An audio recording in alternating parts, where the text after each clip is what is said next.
नमस्कार दोस्तों, कैसे हैं आप सब। दोस्तों, कांग्रेस और बीजेपी के बीच अर्थव्यवस्था को लेकर एक अलग ही स्तर का युद्ध चल रहा है। साल 2004 से 2014 के दौरान कांग्रेस के नेतृत्व वाली यूनाइटेड प्रोग्रेसिव अलायंस यानी यूपीए सरकार के दौरान इकोनॉमिक सेक्टर परफॉर्मेंस को लेकर बीजेपी नेतृत्व वाली नेशनल डेमोक्रेटिक अलायंस यानी एनडीए ने एक व्हाइट पेपर जारी किया है, जिसमें बीजेपी ने साल 2004 से लेकर 2014 तक के कांग्रेस के कार्यकाल को विनाशकाल की संज्ञा से सुशोभित किया है। वहीं दूसरी तरफ साल 2014 से लेकर 2023 तक के दौर से कांग्रेस के साल 2004 से लेकर 2014 तक की तुलना में बीजेपी ने अपने कार्यकाल को अमृतकाल की संज्ञा से सुशोभित किया है।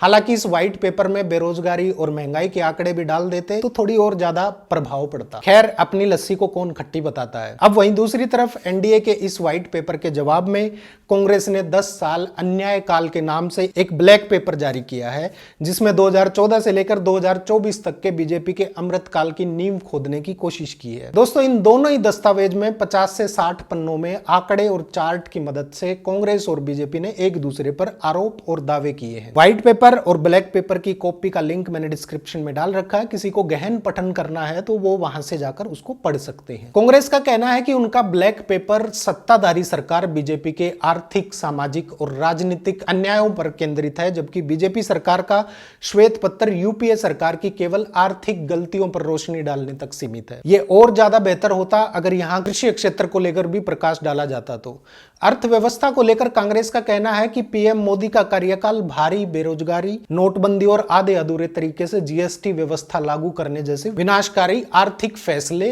अमीरों और गरीबों के बीच बढ़ती खाई और निजी निवेश के कम होने की गवाही दे रहा है। वहीं दूसरी तरफ बीजेपी ने बेड बैंक लोन में उछाल, बजट घाटे से भागना, कोयले से लेकर 2G स्पेक्ट्रम तक हर चीज के आवंटन में घोटालों की एक श्रृंखला और फैसले लेने में अक्षमता जैसे कई आरोप कांग्रेस पर लगाए हैं।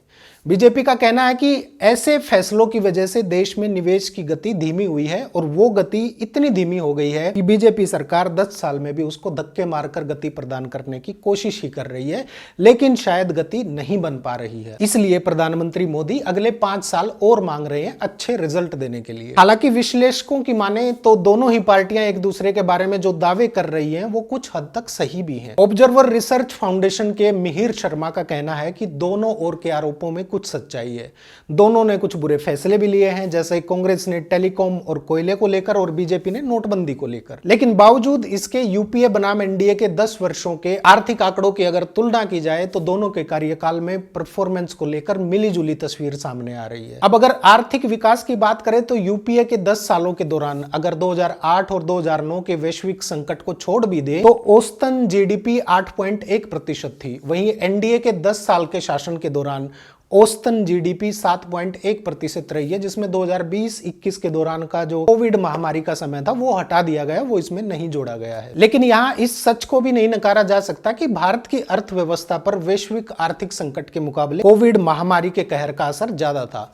इसलिए इसमें इतना बवाल करने की जरूरत नहीं है कि एनडीए सरकार के दौरान एक दशक की जीडीपी औसतन कम रही है। स्टेट बैंक ऑफ इंडिया की पूर्व अर्थशास्त्री वृंदा जागीरदार का भी मानना है कि कोविड ने अर्थव्यवस्था के सामने जो बाधा पैदा की थी वो बहुत बड़ी थी। इस महामारी ने इस दशक के दौरान कुछ सालों के लिए अर्थव्यवस्था की गति को धीमा कर दिया है, लेकिन इस सरकार ने बुनियादी ढांचे को मजबूत करने के साथ साथ अंतिम पायदान तक प्रशासन में सुधार करके आने वाले सालों में तेजी से विकास करने की नींव रखी है। महंगाई को लेकर अगर विश्व बैंक की माने तो यूपीए सरकार के दौरान औसतन महंगाई दर 7.9% थी, लेकिन एनडीए सरकार के दौरान औसतन महंगाई दर 4.7% थी। दोस्तों, एनडीए के शासनकाल में जीडीपी में मैन्युफैक्चरिंग सेक्टर का जो हिस्सा होता है उसमें कमी आई है। विश्व बैंक के आंकड़ों के अनुसार जिन 10 सालों में यूपीए सरकार सत्ता में थी उन सालों में मैन्युफैक्चरिंग सेक्टर का औसत जो था वो 15 से 17% के बीच था। वहीं बीजेपी सरकार के कार्यकाल में मेक इन इंडिया जैसी मुहिम और उत्पाद से जुड़ी छूट पर अरबों डॉलर खर्च करने के बावजूद साल 2022 में जारी ताजा आंकड़ों के अनुसार मैन्युफैक्चरिंग सेक्टर का जीडीपी में हिस्सा गिरकर 13% पर आ गया है। साल 2004 से लेकर 2014 के दौरान भारत का एक्सपोर्ट करीब 3.5 गुना बढ़ा था, जो 80,000 अरब डॉलर से बढ़कर 300 अरब डॉलर तक पहुंच गया था। वहीं बीजेपी सरकार के इस 10 साल के कार्यकाल में 300 अरब डॉलर से लेकर 437 अरब डॉलर तक ही पहुंच पाया है। इसके कई कारण हो सकते हैं, जैसे भूमि भूमि अधिग्रहण और फैक्ट्रियों के लिए पर्यावरण की मंजूरी मिलने में मुश्किलें, और साथ ही एक सच्चाई ये भी है कि भारत उस तरह वैश्विक व्यापार से नहीं जुड़ा है जैसा उसे जुड़ना चाहिए, और ये सबसे बड़ा कारण है जिसने देश के मैन्युफैक्चरिंग और एक्सपोर्ट ग्रोथ को रोक रखा है। दोस्तों, मानव विकास सूचकांक या ह्यूमन डेवलपमेंट इंडेक्स की अगर बात करें तो एनडीए का प्रदर्शन यूपीए के मुकाबले खराब रहा है। आपकी जानकारी के लिए बता दूं कि human development index health sector की प्रोग्रेस, एजुकेशन स्टैंडर्ड और उसकी पहुंच और व्यक्ति के जीवन स्तर में कितनी प्रगति हुई है, कितना अच्छा हुआ है, इसके मानक निर्धारित करता है। ह्यूमन डेवलपमेंट इंडेक्स में साल 2004 में भारत की रैंकिंग कुल 191 देशों में से 131 पर थी, जबकि साल 2021 में वो खिसक कर एक पायदान नीचे यानी 132 पर पहुंच गई, जबकि उम्मीद सुधार की थी। दोस्तों, साल 2004 से 2013 के बीच भारत के ह्यूमन डेवलपमेंट इंडेक्स की वैल्यू में 15% का सुधार हुआ था,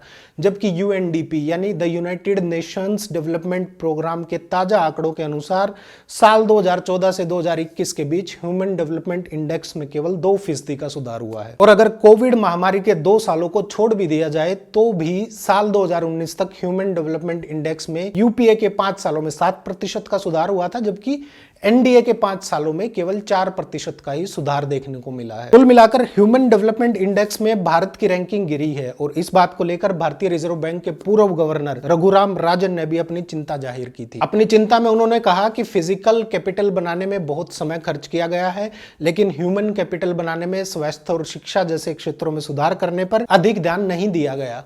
उन्होंने कहा कि सच्चाई यह है कि भारत में कुपोषण सहारा अफ्रीका के कुछ हिस्सों से भी अधिक पाया गया है, जो कि एक ऐसे देश के लिए अस्वीकार्य है जिसकी विकास दर दुनिया के अधिकांश हिस्सों को पीछे छोड़ रही हो। दोस्तों, ये जो तुलना देश के आर्थिक विकास के क्षेत्र को लेकर पिछले 2 दशकों में सत्ता में रही 2 अलग अलग सरकारों के प्रदर्शन को लेकर व्यापक तुलनात्मक मूल्यांकन नहीं है, बल्कि इस तरह की तुलना करते वक्त शेयर बाजार में रिटर्न, सब्सिडी पर खर्च, नए रोजगार पैदा करने और बच्चों में कुपोषण या खपत जैसे आर्थिक मानदंडों पर भी नजर डालनी चाहिए थी, और उनके भी आंकड़े शामिल करने चाहिए थे। अब मैंने इन दोनों ब्लैक और व्हाइट पेपर जो हैं या श्वेत और काला पत्थर जो है, इनको चुनावी खेल इसलिए बोला क्योंकि अगर इन सब आंकड़ों का एनालिसिस किया जाए तो पॉसिबल है कि एक ऐसी तस्वीर उभरेगी जो इन दोनों सरकारों के कार्यकालों को लेकर मिली जुली होगी, जिसमें एक सरकार किसी एक क्षेत्र में बेहतर प्रदर्शन करती दिखेगी तो दूसरी सरकार किसी दूसरे क्षेत्र में पिछड़ती दिखेगी। दोस्तों, आर्थिक नीति निर्धारण एक लगातार चलने वाली प्रक्रिया है जो अलग अलग सरकारों के बीच चलती रहती है, जिसमें सरकार को अपनी पूर्वज सरकार या जो पहले की सरकार है उससे विरासत में अच्छे और बुरे काम मिलते हैं।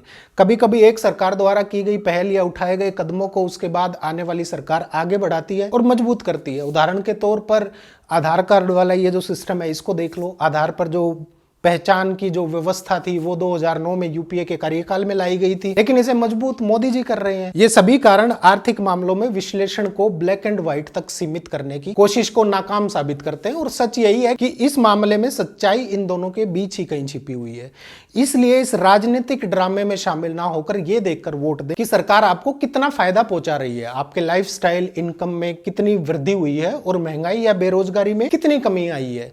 आप लोगों को क्या लगता है, इस व्हाइट और ब्लैक पेपर के ड्रामे को देखकर आप लोगों के मन में क्या विचार आते हैं? क्या लगता है आप लोगों को कि ये कितना प्रभावी है? नीचे कमेंट करके जरूर बताइए। नमस्कार।